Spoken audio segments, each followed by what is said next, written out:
So far what we've done is we've done 3 sessions, and after each session we've had a look at a couple of skill learning principles and how they've interrelated with each other.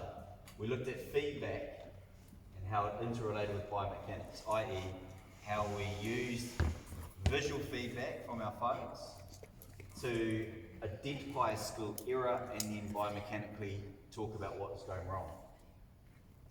We then looked at the stages of learning, whether you're a cognitive, associative or autonomous learner, and how they're interrelated with whole, part, whole learning, remembering that part learning was potentially better for a cognitive learner because you could concentrate on one skill area at a time and try and improve it systematically. Alright? And whole learning might have been a little bit better for an autonomous learner because they are able to tell what the skill areas are going on and try and correct them as they're doing them. After today, what we're going to look at is closed versus open skill learning, interrelated with stages of learning, which we'll talk about in a second, and arousal control theory. Okay. So closed skill learning and open skill learning are 2 ways, just like whole part whole, that you could learn a skill in.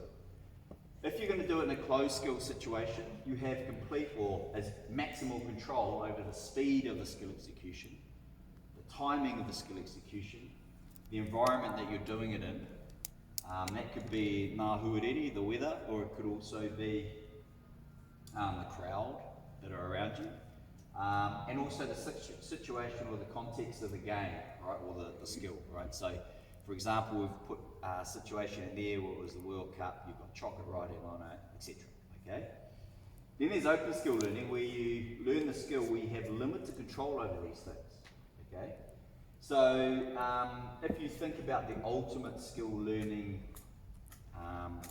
situation would be, okay, here's how to do a 3-point shot, and then I put you straight into a basketball game, like a full ref, full high pressure basketball game, and you're trying to learn it as you go. That's open skill learning at its most extreme. So I guess what we're going to do now is, well actually, can someone name a closed skill learning drill that we're doing in the soccer shop? Practicing with that ball? Yeah, cool, okay.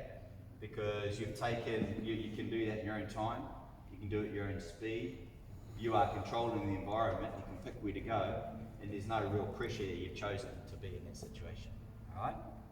When we did that penalty shootout there, what type of skill learning would that have been? Open.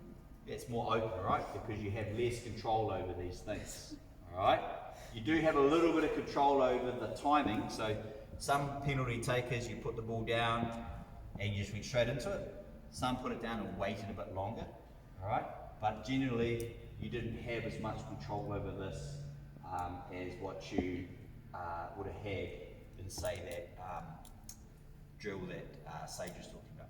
Would you pause there for a second?